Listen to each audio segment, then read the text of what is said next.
Very good morning.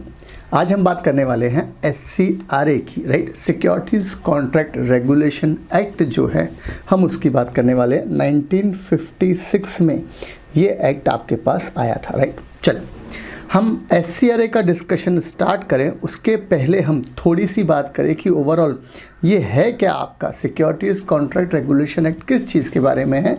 तो सबसे पहली बात तो इस एक्ट के थ्रू हम इंडिया में जो भी स्टॉक एक्सचेंज हैं, चाहे वो नेशनल वाइड स्टॉक एक्सचेंज हो, BSE NSE, या हर स्टेट का रीजन वाइज स्टॉक एक्सचेंज हो, उनको हम कंट्रोल करते हैं, उनको हम रेगुलेट करते हैं, उनको हम रजिस्टर करते हैं, उनको हम रिकग्निशन प्रोवाइड करते हैं। ये सारा काम जो है स्टॉक एक्सचेंज का, राइट, वो सारा का सारा स्टॉक SCRA एक्ट के थ्रू होता है, राइट।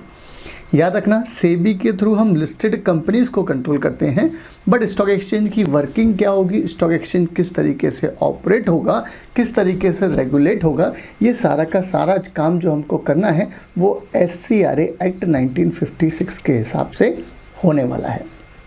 चलो हम एक्ट में पहले हम बेसिक डिस्कशन देखेंगे, फिर हम इसका डेफिनेशन पार्ट पढ़ने वाले, राइट। चलो शुरू करें हम। सबसे पहली बात तो an act to prevent, right, undesirable transaction in securities, इसका मतलब क्या है। से फॉर एग्जांपल इनसाइडर ट्रेडिंग हुआ, हमने बिल्कुल मना करा है कि भाई स्टॉक एक्सचेंज के थ्रू इनसाइडर ट्रेडिंग पॉसिबल नहीं है, या फिर कोई पर्सन इस तरीके से काम नहीं करेगा जो स्टॉक एक्सचेंज में, से फॉर एग्जांपल आपने 2 सेकंड के लिए हॉल्ट कर दिया वो स्टॉक एक्सचेंज में, राइट, BSE NSE को 2 सेकंड में तो कितने नंबर ऑफ ट्रांजेक्शन एग्जीक्यूट हो जाते हैं। तो लॉ ने बोला ऐसा कोई भी अनडिज़ायरेबल ट्रांजेक्शन नहीं होना चाहिए जो लीगल नहीं है। By regulating the business of stock exchange, बराबर है। Undesirable transaction with respect to, हमने स्टॉक एक्सचेंज की बात की है, हम कंपनी के हिसाब से बात नहीं कर रहे हैं। आगे नॉन एप्लीकेबिलिटी ऑफ एक्ट, सबसे पहला इंपॉर्टेंट क्वेश्चन जो वो ये है हमारे पास कि भाई ये एक्ट जो है SCRA एक्ट 1956 ये नॉन एप्लीकेबल है, किस किस पर ये एक्ट नहीं लगेगा। तो लॉ ने बोला कोई भी काम अगर गवर्नमेंट ने किया है, सेक्शन नंबर कौन सा है, सेक्शन नंबर 28 है। ये सेक्शन नंबर आपको याद रखना पड़ेगा, एग्जाम में आएगा कि भाई SCRA को डिफाइन करें, साथ में बताएं किस किस पर नहीं लगेगा। तो ये सारे पॉइंट और जिक्र आएगा सेक्शन नंबर 28 का। तो इन्होंने बोला है सबसे पहला गवर्नमेंट पर नहीं लगेगा, रिजर्व बैंक ऑफ इंडिया पर यह एक्ट नहीं लगता है, लोकल अथॉरिटी पर भी एक्ट नहीं लगेगा, any corporation setup bye special law, right, कोई कॉरपोरेशन है जिसको इसके द्वारा स्पेसिफिक लॉ बनाया गया पार्लियामेंट में, उस पर भी ये एक्ट नहीं लगता। 4 पॉइंट देखिए, पहला कौन सा है, government, second RBI, third local authority, and fourth point है any corporation established by special law. तो लॉ ने बोला उस पर भी ये SCRA वाला एक्ट नहीं लगने वाला है। आगे पॉइंट बोल रहा है any person who has affected any transaction with और through the agency of any such authority, any such authority मतलब ये चारों के द्वारा, मतलब कोई पर्सन ने इन चारों के बिहाफ पर अगर कोई काम किया है, कौन कौन के बिहाफ पर, गवर्नमेंट, RBI, लोकल अथॉरिटी या any corporation established by special law, तो लॉ ने बोला वो पर्सन पर भी एक्ट नहीं लगेगा। Any convertible bond, share warrant और एनी ऑप्शन और right in relation thereto, उस पर भी एक्ट नहीं लगता है। मतलब कोई भी कंपनी ने कन्वर्टेबल बॉन्ड इश्यू करा है, शेयर वारंट दिया है, उस पर भी एक्ट नहीं लगेगा। Any class of contract in respect of which an exemption notification has been issued by the central government, या कि क्लास ऑफ पर्टिकुलर कॉन्ट्रैक्ट को गवर्नमेंट ने एग्जम्प्ट कर दिया तो वो भी एग्जम्प्ट रहेगा, उस पर भी एक्ट नहीं लगने वाला है। तो हमारे पास ये 6 पॉइंट हैं जिन पर एक्ट नहीं लगता। पहला point government, second point reserve bank of India, third point local authority, fourth point corporation established under special law, fifth point ये चारों के बिहार पर किसी ने काम करा, और सिक्स पॉइंट क्या है, convertible bond, share warrant, 6 point, और 7 पॉइंट क्या है, एनी क्लास ऑफ कॉन्ट्रैक्ट, जो जनरल पॉइंट है कि भाई गवर्नमेंट अगर किसी को भविष्य में अगर वो लिस्ट को और बढ़ाना चाहे तो इस वाले पॉइंट की हेल्प से वो उस लिस्ट को इंक्रीज कर सकता है। सेक्शन नंबर कौन सा है? 28 है, राइट। आगे एक्सटेंट पूरे के पूरे इंडिया पे लगता है, whole of India. It shall came in to force on 20 फरवरी 1957 में, राइट। ये एक्ट इफेक्टिव कब से होना चालू हुआ था? तो उन्होंने बोला 20 फरवरी 1957 से ये एक्ट इफेक्टिव होना चालू हुआ था। आगे the various objectives of enacting the act are as follows. क्या क्या ऑब्जेक्टिव्स हैं? ध्यान से, एग्जाम में कभी आ जाए बेसिक क्वेश्चन तो ये ऑब्जेक्टिव, एक्सटेंट और आपका सेक्शन नंबर 28, ये सब मिलाकर आपका 5 मार्क्स का आंसर बन जाएगा। क्या क्या ऑब्जेक्टिव्स हैं? पहला point, to provide for the regulation of stock exchange, right. SCRA की हेल्प से हमने रेगुलेशन प्रोवाइड किया है। एक बात, to provide for the regulation of transaction in securities, पहला हमने स्टॉक एक्सचेंज के लिए रेगुलेशन बनाया है। सेकंड पॉइंट, जो भी ट्रांजैक्शन हो रहा है सिक्योरिटीज़ के लिए हमने उसके लिए भी रेगुलेशन बनाया है। To prevent undesirable speculation in securities, third point की बात करें, सब ये तो बोल रहा है अनडिज़ायरेबल स्पेकुलेशन, ऐसा कुछ नहीं है। सब मार्केट में एक्चुअल में अगर आप देखोगे तो ढेर सारी कंपनीज में अनडिज़ायरेबल स्पेकुलेशन हो जाता है on the basis of news which are not yet confirmed, right. आपने अगर कभी देखा हो सब तो जी बिजनेस पे या फिर CNBC पे सब वो बोलते हैं सूत्र के हवाले से ये खबर आ रही है कि इकोनॉमी को एक इकोनॉमिक बूस्टर मिलने वाला है।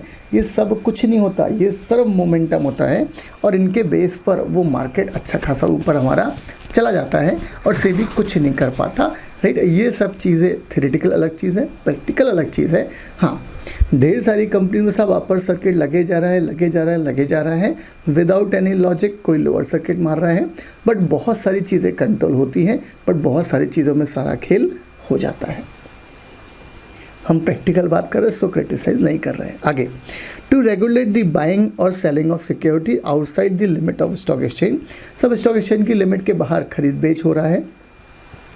To provide for ancillary matters, example promoting healthy stock market, right. तो ये सारा पॉइंट जो है ये क्या है, आपके ऑब्जेक्टिव्स हैं of enacting the act are as follows, right. चले, तो ये हमारा फर्स्ट चार्ट में हमने कॉन्सेप्ट देखा है। अगर एग्जाम में right a short note on SCRA आ जाए तो आपके पास लिखने के लिए ये पैराग्राफ है, एक्सटेंट है एंड ऑब्जेक्टिव्स है। ये 4 चीज़ें हैं, इन चारों चीज़ को बनाकर लिख दे, ईजिली आपका 5 मार्क्स का क्वेश्चन रेडी हो जाएगा।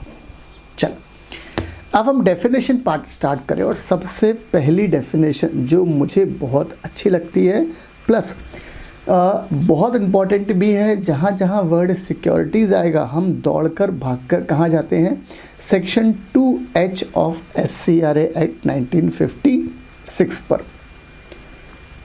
याद रखना साहब, जहाँ जहाँ सिक्योरिटीज़ शब्द आता है किसी भी लॉ में भारत में जो बने हैं, हम दौड़कर कहाँ पर जाते हैं साहब, SCRA में जाते हैं, अगर उस रिस्पेक्टिव एक्ट में वो वर्ड डिफाइन नहीं है। अब इन्होंने कोई सिक्योरिटीज़ की डेफिनेशन नहीं दी है, इन्होंने तो सिक्योरिटीज़ में वर्ड इंक्लूड डाला है, राइट। इसका मतलब इन्होंने बोला है साहब ये सारी चीज़ें सिक्योरिटीज़ में आएंगी, एज सच सिक्योरिटीज़ का शब्द डिफाइन नहीं है। या डेफिनेशन 2 तरह की होती है, एक होती है इंक्लूसिव, एक होती है एग्जॉस्टिव। इंक्लूसिव मतलब जो बोलता है इट इंक्लूड्स से स्टार्ट होती है, तो ये सिक्योरिटीज़ की डेफिनेशन इंक्लूसिव डेफिनेशन है।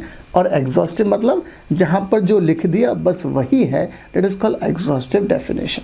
चलिए, तो हम बात करें सब इंक्लूसिव डेफिनेशन में। पहला, शेयर्स को हम क्या बोलते हैं, securities. Scrips, stock, bond, debenture stock. Derivatives, units और any instrument issued by any CIS मतलब collective investment schemes. Government securities, other instrument as may be declared by the central government. Right or interest in securities, units of mutual fund, any certificate or instrument issued to an investor showing any debt or receivables, मतलब securitized debt instrument की बात कर दी हमने। तो ये सारी चीज़ें securities में आती हैं।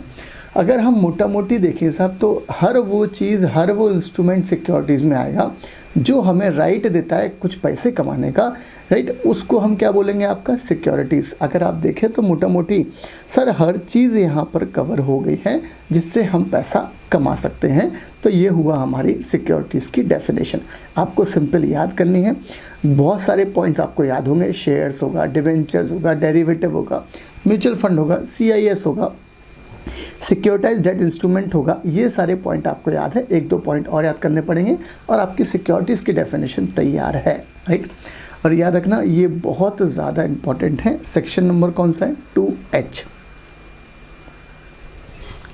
Definition of securities. चल नेक्स्ट डेफिनेशन पार्ट की बात करें तो नेक्स्ट डेफिनेशन है डेरिवेटिव की।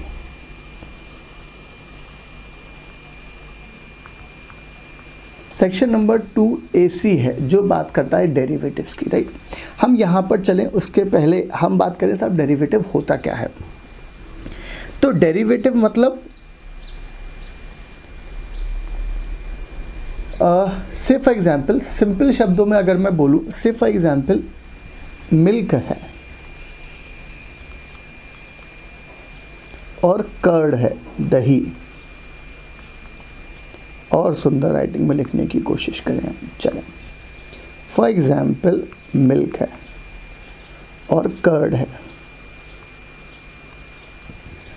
राइट। याद रखना ये मिल्क है और जो कर्ड है, कर्ड को हम बोलेंगे डेरिवेटिव इंस्ट्रूमेंट। कर्ड को हम क्या बोलते हैं, डेरिवेटिव, और इसको हम बोलते हैं अंडरलाइंग एसेट।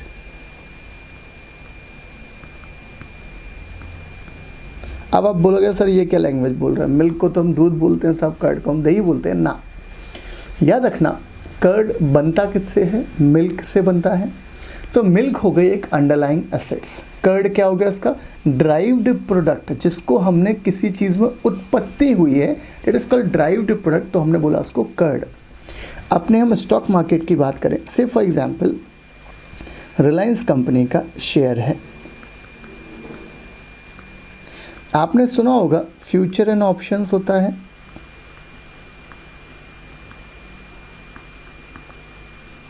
अरे भाई फ्यूचर एंड ऑप्शंस मतलब वो कॉल और पुट की आपने जिक्र सुना होगा। और फ्यूचर्स होते हैं कि हम एक लॉट परचेज करते हैं, फिक्स लॉट है, बहुत ध्यान से। ये है आपकी अंडरलाइंग एसेट्स और ये है आपका डेरिवेटिव। क्यों? क्योंकि कॉल और पुट हम जो बात करें, से फॉर एग्जांपल साहब रिलायंस कंपनी है और रिलायंस कंपनी के अलग अलग स्ट्राइक प्राइस के ये सारी टर्म्स हैं, राइट। स्ट्राइक प्राइस के कॉल एंड पुट होंगे, राइट। तो ये कॉन्सेप्ट क्या है, ये हुआ मतलब फ्यूचर की प्राइस में चेंज कब होगा, जब ये स्पॉट, हम इसको बोलते हैं स्पॉट प्राइस या कैश स्टॉक। अरे भाई दही कितना अच्छा जमेगा डिपेंड करेगा कि जो मिल्क है वो कितना अच्छा है। अगर मिल्क अच्छा नहीं है तो दही अच्छा नहीं जमेगा, राइट। और मिल्क बहुत अच्छा है तो दही बहुत शानदार जमेगा। वैसा ही कंसेप्ट है कि रिलायंस कंपनी का फ्यूचर का प्राइस ऊपर या नीचे होगा, डिपेंड करेगा रिलायंस का कैश स्टॉक क्या चल रहा है, रिलायंस का स्पॉट क्या चल रहा है, राइट। रिलायंस कंपनी के कॉल एंड पुट, कॉल की बात करूं, कॉल हम कब लेते हैं, जब हमको लगता है कि रिलायंस का शेयर ऊपर जाएगा तो हम कॉल लेंगे उसका, और जब हमको लगेगा नीचे गिरेगा तो हम क्या लेने वाले हैं, उसका पुट। तो रिलायंस कंपनी का कॉल ऊपर कब जाएगा, जब उसका स्पॉट ऊपर जाएगा, और रिलायंस कंपनी का पुट ऊपर कब जाएगा, जब उसका स्पॉट नीचे जाएगा। तो ये सब डिपेंड करता है किस पर, अंडरलाइंग एसेट्स पर। तो रिलायंस का स्पॉट प्राइस जो स्टॉक है वो हुआ अंडरलाइंग एसेट्स, और जो उसका फ्यूचर हुआ या उसका ऑप्शंस हुए वो क्या हुए, उसके डेरिवेटिव इंस्ट्रूमेंट। बहुत ध्यान से चलें, अब हम पढ़े क्या होता है। डेफिनेशन इंक्लूसिव है, बहुत ध्यान से। A security derived from a debt instrument, share, loan, whether secured or unsecured। अगर ये शेयर लोन की बात है, अगर आपने कहीं पढ़ा हो सिक्योरिटाइज डेट इंस्ट्रूमेंट, वो लोन के अमाउंट को हम कन्वर्ट कर देते हैं सिक्योरिटीज़ में, पब्लिक को इशू कर देंगे, फिर पब्लिक उससे पैसा देगा, अकॉर्डिंगली वो इस तरीके से फाइनेंशियल अरेंजमेंट है एक, वो भी क्या हुआ आपका derivative instrument. Any contract which drive its value from the price और price index price of underlying securities, इसको भी हम क्या बोलते हैं, डेरिवेटिव। कमोडिटी डेरिवेटिव्स, राइट, ये भी अलाउड है। Such other instrument as may be declared by the central government to be derivative, इन सबको हमने डेरिवेटिव की क्राइटेरिया में है। और सेक्शन नंबर कौन सा है, ये AC। आगे एक और डेफिनेशन है जो है spot delivery contract, section number 2I है। नाम से लग रहा है स्पॉट मतलब अभी के अभी, तो इन्होंने बोला spot delivery contract means a contract which provide for 1 point 2 point. पहला, एक्चुअल डिलीवरी ऑफ सिक्योरिटीज, आपने एक्चुअली में सिक्योरिटीज डिलीवर की है, and the payment of a price thereof for either on the same day as the date of the contract और on the next day. मतलब सामने वाले ने आपको सिक्योरिटीज दी है तो आप पेमेंट कब करोगे, सेम डे या नेक्स्ट डे, मैक्सिमम इससे ज़्यादा डिले नहीं होगा। तो ऐसे कॉन्ट्रैक्ट को हम क्या बोलते हैं, spot delivery contract. The actual period taken for the dispatch of securities और remittance of money, dispatch of securities या पैसा आने में या सिक्योरिटीज जाने में जो एक्चुअल पीरियड लगा है उस टाइम पीरियड को हम एक्सक्लूड कर देते हैं। Shall be excluded if the parties to the contract do not reside in the same town and locality, तो उसको हम क्या बोलेंगे साहब, spot delivery contract. Spot delivery contract क्या बोल रहा है, means a contract which provide for, आपने सामने वाले को सिक्योरिटी दी और सामने वाला आपको पैसे देगा, चाहे आज के अभी दे चाहे कल दे, इसको हमने क्या बोला, स्पॉट डिलीवरी कॉन्ट्रैक्ट। एक बात, सिक्योरिटीज़ डिलीवर करने में या पैसा आने में, क्योंकि दोनों पार्टी एक ही जगह नहीं रहती हैं, तो वो जो वक्त लगा उसको हम यहाँ से एक्सक्लूड कर देंगे। Second point, transfer of securities by the depository from the account of beneficial owner to the account of another beneficial owner when such securities are dealt with a depository। एक शेयर होल्डर के demat account से हमने कोई share दूसरे demat account में transfer किए हैं order पे, कंपनी के ऑर्डर पे या शेयर होल्डर के ऑर्डर पे, तो लॉ ने बोला इसको भी हमने स्पॉट डिलीवरी कॉन्ट्रैक्ट माना है। चले एक और definition, specific delivery contract. Specific delivery contract section 2HA में है, राइट, बहुत ध्यान से। Specific delivery contract means a commodity derivative which provide for actual delivery of specific qualities और type of goods during a specified future period to a fix price thereby और to a fix in the manner agreed in which the name of both the buyer and seller are mention, उसको हम क्या बोलेंगे, specific delivery contract. और ये लगता है commodity derivative पे। से फॉर एग्जांपल मैंने बोला कि भाई जो भी आपने जो अभी वीट का आपने जो अभी बोया था और जो अभी वीट आपने किसान ने वीट ITC कंपनी ने से फॉर एग्जांपल कोई कॉन्ट्रैक्ट करा किसान से कि भैया तूने जो अभी अपने जो खेत में तूने जो वीट को उगाया है, अब ये हम तू काटेगा कब इसको, से फॉर एग्जांपल अप्रैल में कट जाता है, तो जनवरी में वो कॉन्ट्रैक्ट कर लेगा अप्रैल के लिए कि भाई इस प्राइस पर आप हमें, जनवरी में प्राइस डिसाइड हो जाएगी, डिलीवरी कब होगी इसकी, अप्रैल में। इसको हम क्या बोलेंगे, specific delivery contract.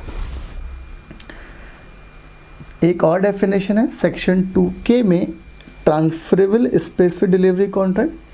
Transferable specific delivery contract means a specific delivery contract which is not a non transferable, right, जो नॉन ट्रांसफरेबल डिलीवरी कॉन्ट्रैक्ट नहीं है, and which is subject to such condition relating to transferability as the central government may by notification in the official gazette specify.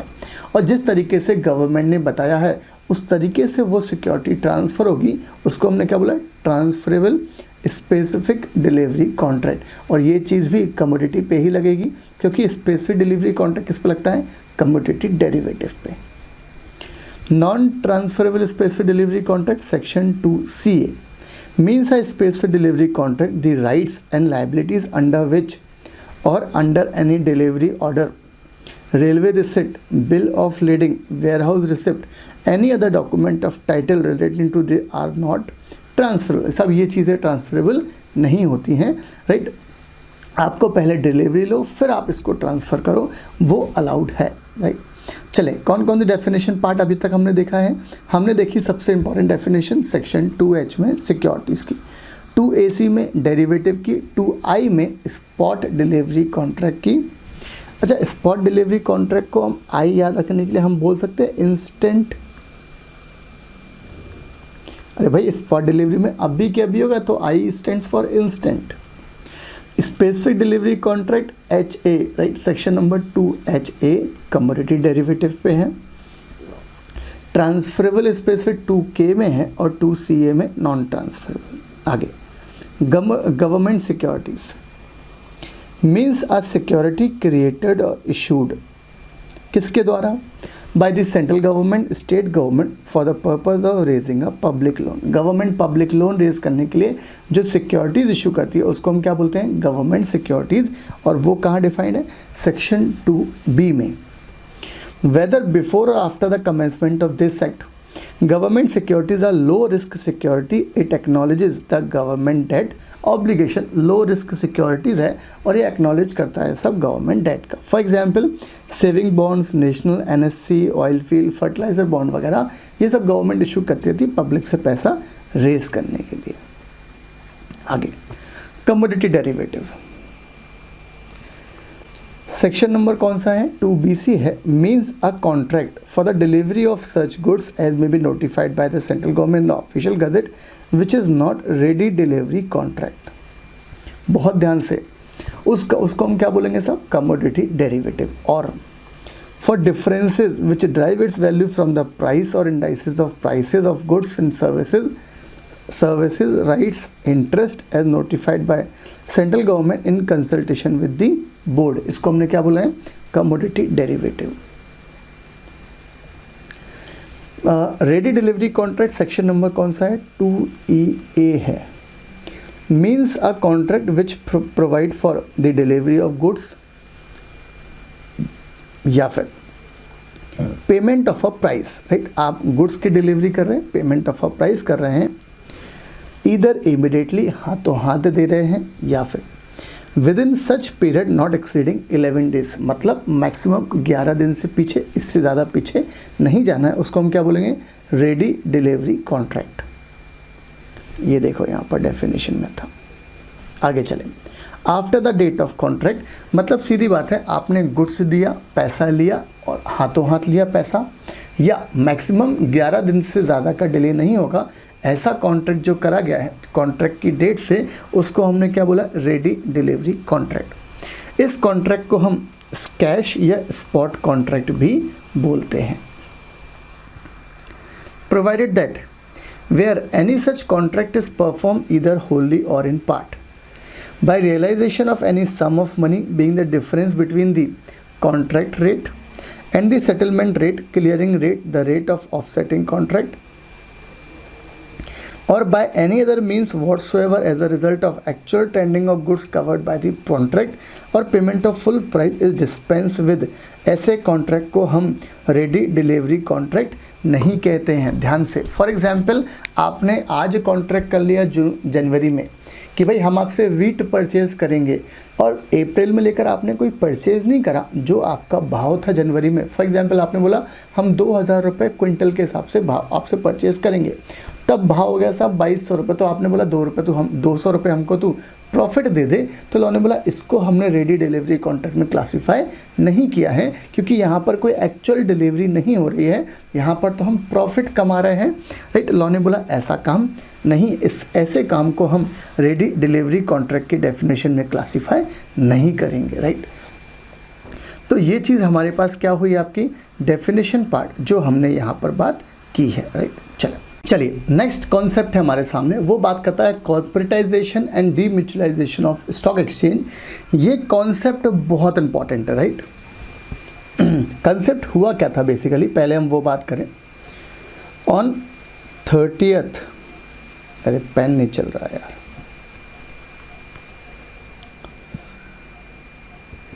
रब करा जाए, चले रब करते हैं, रेड पेन लेते हैं, राइट। अपन ऑन 30th जनवरी 2003 को इस कॉन्सेप्ट का जन्म हुआ था, हम ये बोले, राइट। 30 जनवरी 2003 को एक सर्कुलर इशू हुआ था, उस सर्कुलर में जिक्र था कि भाई हम अपने स्टॉक एक्सचेंज जो भी हमारे AOP एसोसिएशन ऑफ पर्सन या बॉडी ऑफ इंडिविजुअल्स बनकर काम कर रहे हैं वो सब के सब अपने आप को कॉर्पोरेटाइजेशन एंड डीम्यूचुअलाइजेशन कराएं। राइट, तब से ये सर्कुलर काम का हो गया और बहुत लेंदी सर्कुलर था ये। सारे के सारे इंडिया में nation wise stock exchange, regional wise stock exchange सबको ये सर्कुलर दिया गया था मार्क करते हुए। राइट, 30 जनवरी 2003 का ये सर्कुलर था जिसमें जिक्र था कि भाई हम क्या करें स्टॉक एक्सचेंज को कॉर्पोरेटाइजेशन डीम्यूचुअलाइजेशन। राइट, अब लॉजिक देखें, कंसेप्ट क्या है। जितने भी इंडिया में स्टॉक एक्सचेंज थे वो सब के सब AOP association of person body of individual बन के काम कर रहे थे। अब AOP और BOI बन के काम करोगे तो एक्चुअल में राइट आपके पास सेग्रीगेशन तो है ही नहीं, आप ही वहाँ के मेंबर हो, आप ही डिविडेंड लेते हो, आप ही प्रॉफिट बांटते हो, आप ही वर्किंग करते हो, सारे काम कौन करते हैं आप। तो वहाँ पर एक जो चेक लगाने का प्रोसीजर है कि भाई आपका काम कोई दूसरा चेक करे, आप कोई गलत काम तो नहीं कर रहे हो। राइट, वो सब चीज़ वहाँ पर नहीं थी। तो इन्होंने बोला कि आप लोग क्या करें साहब, आप एक स्कीम बनाएं और अपने आप को कन्वर्ट कराएं एक कंपनी फॉर्म में। और कंपनी फॉर्म में हम क्या करेंगे सब, हम आपको मेंबर को कंपनी फॉर्म में हम मेंबर और डायरेक्टर दोनों को अलग अलग कर देंगे।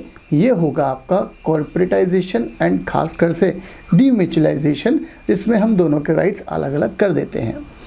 कोई चेक करेगा, कोई काम करेगा, कोई डिसीजन मेकिंग अथॉरिटी, सब अथॉरिटी, कोई एग्जीक्यूशन पार्ट करेगा, डायरेक्टर एग्जीक्यूशन पार्ट करता है। Right, member decision making authorities है। तो लॉ ने बोला है साहब ये सारे काम जो हैं ये हमने कॉर्पोरेटाइजेशन और डीम्यूचुअलाइजेशन के उससे करे थे। राइट, चलो कंसेप्ट क्या है वो पढ़ें। कॉर्पोरेटाइजेशन सेक्शन नंबर 2AA है, ध्यान से।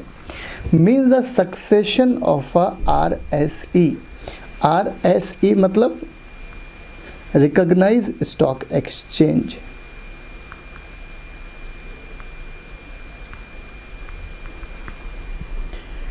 Being a body of individual, आप कैसे काम कर रहे थे यार, बॉडी ऑफ इंडिविजुअल बना के काम कर रहे थे। यह society registered under the society registration act by another stock exchange, जो कंपनी के फॉर्म में काम कर रहा है। बीइंग अ कंपनी इनकॉर्पोरेट हुआ है for the purpose of ARC, assisting regulating controlling. Short form में हमने क्या बोला इसको, ARC, जो आपको असिस्ट कर रहा है, हेल्प कर रहा है, रेगुलेट कर रहा है एंड कंट्रोल कर रहा है। किस चीज़ को, the business of buying, selling, dealing in securities carried on by such individual या सोसाइटी। तो कॉर्पोरेटाइजेशन क्या बोल रहा है कि भाई आप पहले कैसे काम कर रहे थे AOP BOI बनकर, आप वो ख़त्म कर दें, उसको आप ट्रांसफ़र कर दें एक दूसरी कंपनी के फॉर्म में जो ये काम कर रहा है स्टॉक मार्केट में शेयर खरीदने बेचने वाला। इसको हमने बोला है कॉर्पोरेटाइजेशन। डीम्यूचुअलाइजेशन मीन्स सेग्रीगेशन, सेग्रीगेशन मतलब अलग अलग, of ownership and management. Management संभालते हैं डायरेक्टर, ओनरशिप संभालते हैं share holder. From the leading rights of the members of RSE, scheme approved by the SEBI. Right, जो स्कीम किसने अप्रूव करी है, सेबी ने, उसके हिसाब से आपको करना है। और scheme demutualisation process of transition of mutual and cooperative association into companies by converting the interest of member, that is stock broker, into share holding which can be traded like the shares of the company. Right, ये हुआ आपका डीम्यूचुअलाइजेशन। Scheme की बात है section 2GA में है। Means आपको एक स्कीम बनानी है, किस पर्पज़ के लिए, for the purpose of corporatisation demutualisation, मतलब C&D के लिए of RSE, which may provide for issue of shares for lawful consideration. ये आपको देना है कि भाई आपको शेयर्स मिले उसमें लॉफुल कंसिडरेशन होना चाहिए। Restriction on voting right, transfer of property, business assets, liabilities वगैरह, transfer of employees of RSE to another RSE, any other member required. Right, any other matter required, ये वाली चीज़ भी यहाँ पर होगी। राइट।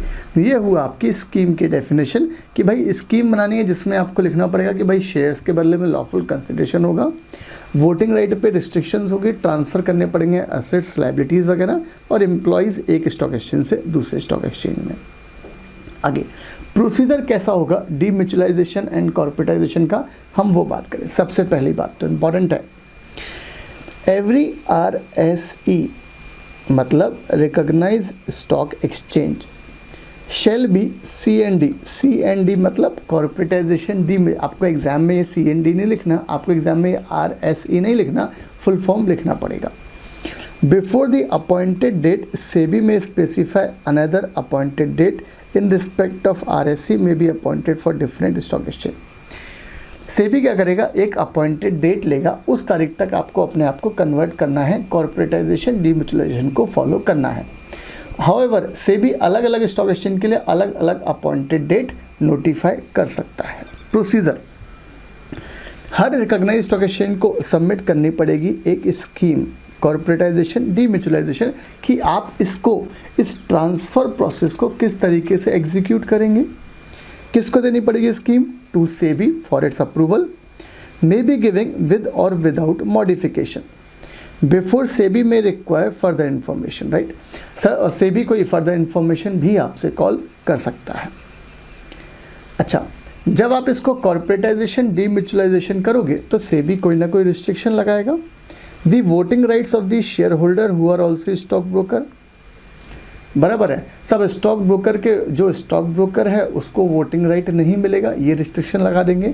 स्टॉक ब्रोकर मतलब आप जो अपने डीमैट अकाउंट वाला काम करोगे और मेंबर अलग होगा। फिर the rights of share holder और a stock broker of the recognised stock exchange to appoint representative on the governing body, याद रखना वो किससे ज़्यादा नहीं होंगे, शैल नॉट एक्सीड 1/4, दिख रहा नहीं है शायद आपको, 1/4 of the total strength of the governing body. सब ये पर्सन जो है ब्रोकर हैं, ये कितने बंदे अपने अपॉइंट कर पाएंगे गवर्निंग बॉडी में, 1/4, इससे ज़्यादा 25% ज़्यादा अपॉइंट नहीं कर सकते। Conditions of approval, every RSE in respect of which scheme has been approved by SEBI, at least 51% of the equity share capital is held by public. Every RSE shall be with provision, आपको 12 महीने में ये provision का compliance करना है on the publication of SEBI order. आपको अगर additional time हुआ तो सेबी आपको 12 महीने और दे देगा। पब्लिकेशन ऑफ स्कीम, सिर्फ जब सेबी ने अप्रूव कर दिया तो पब्लिकेशन करना है ऑफिशियल गैजेट में। The scheme shall become effective and publish in 2 daily newspaper. हम रिजेक्ट कर देंगे स्कीम को अगर वो ट्रेड के अगेंस्ट में हुआ, इंटरेस्ट ऑफ ट्रेड, और इसका रिजेक्शन की हम पब्लिश कर देंगे ऑफिशियल गज़ेट में कि भाई ये फलाने ने जो स्कीम बनाई थी उसको हमने रिजेक्ट कर दिया है, फिर से नई स्कीम बनाएगा और हम फिर बात करने वाले हैं। तो ये हमारा कौन सा कंसेप्ट हुआ यार, कॉर्पोरेटाइजेशन एंड डीम्यूचुअलाइजेशन का, कि हर स्टॉक एक्सचेंज के लिए एक डेट फिक्स कर देंगे, उस डेट तक आपको अपने आप को कन्वर्ट करना है। SEBI different date different stock exchange के लिए नोटिफाई कर सकता है। जो भी स्टॉक एक्सचेंज है RSE उनको एक स्कीम बनानी पड़ेगी, सेबी को देनी पड़ेगी। राइट, सेबी आपसे कोई फर्दर इन्फॉर्मेशन कॉल कर सकता है, उस स्कीम में रिस्ट्रिक्शंस रहने वाली, वोटिंग राइट स्टॉक ब्रोकर्स को नहीं मिलेगी। गवर्निंग बॉडी में स्टॉक ब्रोकर अपने बंदे कितने बिठा पाएंगे, मैक्सिमम 1/4। अप्रूवल सेबी देगा प्रोवाइडेड 51% इक्विटी कैपिटल पब्लिक के पास होना चाहिए। 12 मंथ में आपको ये कंप्लाई करना है और पब्लिकेशन स्कीम करना ऑफिशियल गज़ेट में। अप्रूव हो गई, रिजेक्ट हो गई तो भी पब्लिकेशन करना पड़ेगा। ये हमारा एक कंसेप्ट था कॉर्पोरेटाइजेशन एंड डीम्यूचुअलाइजेशन का। कॉर्पोरेटाइजेशन डीम्यूचुअलाइजेशन के बाद हमारा जो नेक्स्ट टॉपिक है उसका नाम है आपका recognition of stock exchange. Right, बहुत ध्यान से हम बात कर रहे हैं साहब, हम स्टॉक एक्सचेंज को रिकॉग्निशन देंगे और कौन देगा, वो सेंट्रल गवर्नमेंट देगा। बहुत ध्यान से, राइट। सेक्शन नंबर 3 में हम रिकॉग्निशन के लिए एप्लीकेशन लगाएंगे एंड सेक्शन नंबर 4 में हमको वहाँ से रिकॉग्निशन मिलने वाली है। तो सेक्शन नंबर 3 एंड 4 दोनों सेक्शन डील करते हैं किससे, recognition of stock exchange. Right, शुरू करें कंसेप्ट। लॉ ने क्या बोला है, application to the central government. अगर आपको रिकॉग्निशन चाहिए है इतने स्टॉक एक्सचेंज के लिए तो आपको किसको अप्लाई करना पड़ेगा, स्टॉक एक्सचेंज को। फॉर्म नंबर ए में अप्लाई करना पड़ेगा, any stock exchange which is desirous of being recognised. तो आप कौन से फॉर्म में अप्लाई करोगे, फॉर्म नंबर ए में, और आप एप्लीकेशन लगाओगे। फीस देनी है, बहुत भारी भरकम फीस है, सिर्फ 500 रुपये, राइट। मतलब अपन भी लगा सकते हैं कि भाई हमको भी 15-20 स्टॉक एक्सचेंज को आप रिकॉग्नाइज करना है हमको, राइट। आगे सेंट्रल गवर्नमेंट, आपको एप्लीकेशन लगानी है सेंट्रल गवर्नमेंट को, साथ में कितने रुपए देने हैं, 500 रुपये देने हैं as a application fees. Application के साथ में 4 कॉपीज ऑफ बायलॉज होंगी। बायलॉज मतलब काइंड ऑफ इंटरनल रूल्स कि भाई स्टॉक एक्सचेंज किस तरीके से चलेगा, कितने बजे खुलेगा, कितने बजे बंद होगा, internal rule, decision making power कैसे होगी। तो इंटरनल रूल्स जो होते हैं वो सारे के सारे कहाँ मेंशन होंगे, बायलॉज में, उसकी 4 copies. The bylaws shall contain matters relating to the regulation and control of contract, और जो भी हम कॉन्ट्रैक्ट करेंगे अपने क्लाइंट के बिहाफ पर वो किस तरीके से करना है वो भी बायलॉज में लिखा जाएगा। आगे चले, ये तो हो गई एप्लीकेशन लगाने की बात, जो जिसका जिक्र है सेक्शन नंबर 3 में। एंड सेक्शन नंबर 4 में grant of recognition to the stock exchange. Central government inquiry करेगा, कोई फर्दर इन्फॉर्मेशन रिक्वायर्ड है, फर्दर इन्फॉर्मेशन लेगा आपको रिकॉग्निशन देने के पहले। No application for the grant of recognition shall be refuse unless, जब तक कि आपने अपॉर्चुनिटी ऑफ बीइंग हर्ड नहीं दी है, और साथ में आपको रीजंस भी देने पड़ेंगे कि हम ये आपको रिकॉग्निशन क्यों नहीं दे रहे हैं। रिकॉग्निशन देंगे तो सब्जेक्ट टू फॉलोइंग कंडीशंस, क्या चेक करेगा वो, the qualification for the membership of stock exchange, सब स्टॉक एक्सचेंज की मेंबरशिप के लिए क्या क्वालिफिकेशन है वो चेक करेगा। किस तरीके से कॉन्ट्रैक्ट एग्जीक्यूट होंगे मेंबर्स के बीच में वो चेक करेगा वो। The appointment of representatives of the central government not exceeding 3 on the stock exchange, सब आपको कितने रिप्रेजेंटेटिव अपॉइंट होंगे, मैक्सिमम 3 होंगे। और maintenance of accounts of members and their audit, audit कौन करेगा उसका, सीए ऑडिट करेगा, right. No rules of recognised stock exchange shall be amended except with the approval of central government. हमको कोई भी रूल्स चेंज करना है, लॉ ने बोला किसकी अप्रूवल लो आप, सेंट्रल गवर्नमेंट की अप्रूवल लेना है। Every grant of recognition to a stock exchange shall be publish in the official gazette and also in the official gazette of the state in which principal office of the stock exchange is situated, right। जो भी आपने stock exchange को permission दी है उसको आपको official gazette में छापना है उस स्टेट के जहां पर मेरा स्टॉक एक्सचेंज सिचुएटेड है, राइट। आगे application for renewal of recognition, recognition desires of renewal of recognition may make an application to SEBI in form number कौन सा है, ए में। एक्सपायरी होने के, टाइम पीरियड एक्सपायर होने के 3 महीने पहले आपको लगाना पड़ेगा रिन्यूअल के लिए, और फीस कितनी देनी पड़ेगी, 200 रुपीज़ मात्र आपको फीस देनी पड़ेगी जब हम रिकॉग्निशन की को हम रिन्यूअल की बात करेंगे, राइट। नए लेने के लिए 500 रुपये, रिन्यूअल के लिए 200 रुपये में आपका काम बन जाएगा।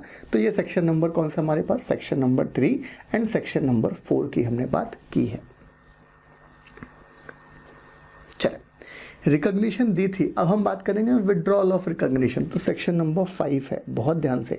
सेक्शन नंबर 3 में एप्लीकेशन लगाएंगे, सेक्शन नंबर 4 में अप्रूवल मिलेगी, और सेक्शन नंबर 5 में हम उसको वापस ले लेंगे, कोई डिफॉल्ट के केस होंगे, ध्यान से।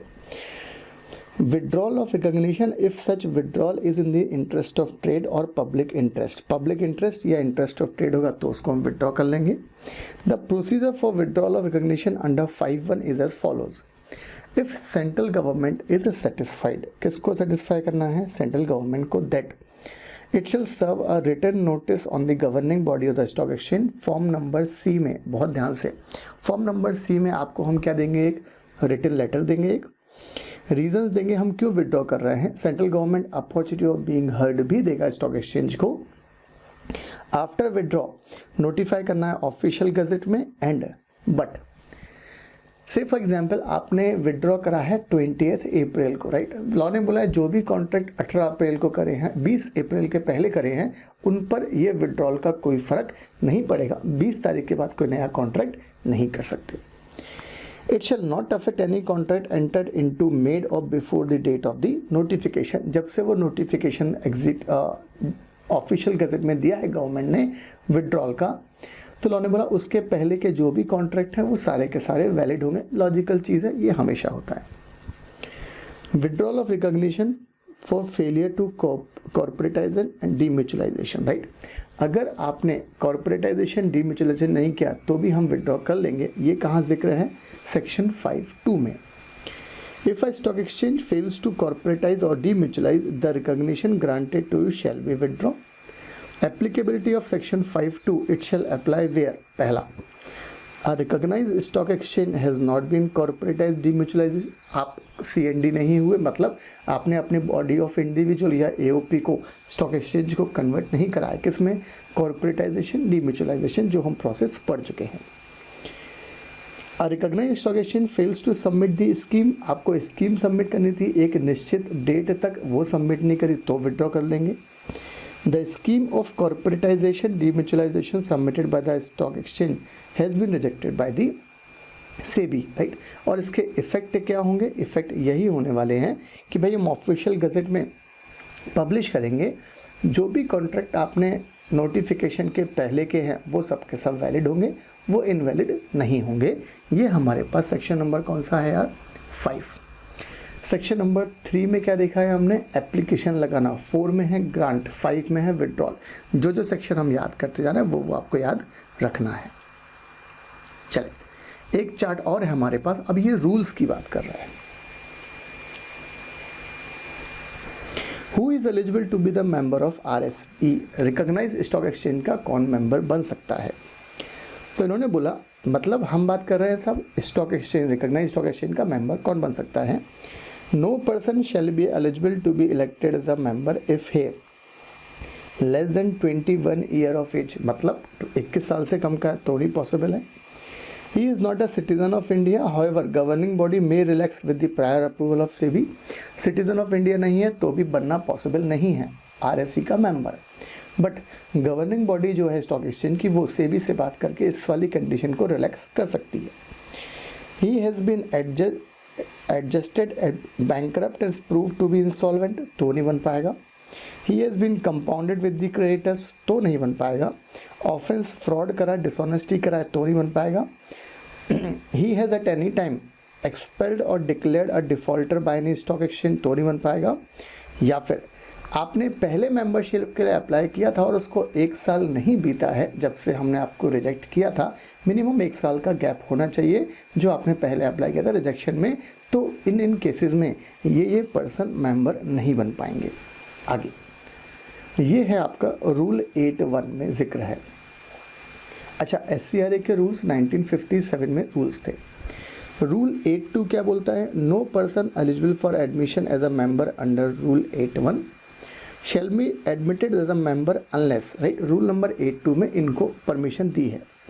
ही has worked for not less than 2 years as a partner with or authorise assistant, authorise clerk, remedies apprentice to a member, तो अलाउड है।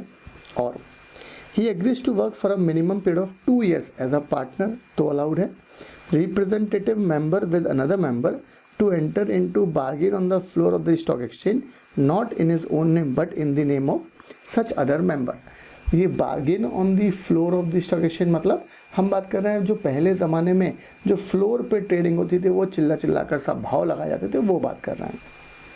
सी point, he succeed to be the establish business of a deceased or retiring member who is in his father, uncle, brother or any other person who is in the opinion of governing body या close relative, उसको हम allow कर देंगे। तो ये 8(2) में in person को allow कर देंगे और 8(1) में ये पर्सन को हमने मना किया है। रूल 8(3) बात करता है ग्राउंड्स फॉर वैकेशन की। No person who is a member at the time of application for recognition subsequently admitted as a member shall continue as such if he ceases to be the India. अगर आप India के citizen नहीं रहे, घर जाओ, vacant करना पड़ेगा। Bankrupt हो गया, इंसॉल्वेंट हो गया तो घर जाओ, ऑफेंस फ्रॉड कर दिया तो प्रॉब्लम है। He engage either as a principal or employ in any business other than that of securities or commodity derivative, और कोई बिजनेस में इन्वॉल्व हो गए तो फिर आपको हम ये काम नहीं करने देंगे और आपको मेंबरशिप वैकेंट करनी पड़ेगी। बहुत ध्यान से। सेक्शन नंबर 3 में हम एप्लीकेशन लगाते हैं, किसको? स्टॉक एक्सचेंज लगाएगा, स्टॉक एक्सचेंज एप्लीकेशन लगाएगा रिकॉग्निशन के लिए। 4 में सेंट्रल गवर्नमेंट हमको अप्रूवल देगा। 5 में विड्रॉ करेगा गवर्नमेंट डिफ़ॉल्ट के केस में। 5.1 5.2 था। 5.2 कॉर्पोरेटाइजेशन डीम्यूचुअलाइजेशन का था और 5.1 में पब्लिक इंटरेस्ट और ट्रेड के इंटरेस्ट में, राइट। और रूल नंबर 8.1 में क्या बोल रहा है? इन पर्सन को हम मेंबरशिप नहीं देंगे। 8.2 में दे देंगे, 8.3 में वैकेंट करना पड़ेगी आपको मेंबरशिप, राइट। तो ये हमारे पास मेंबरशिप वाला कॉन्सेप्ट था।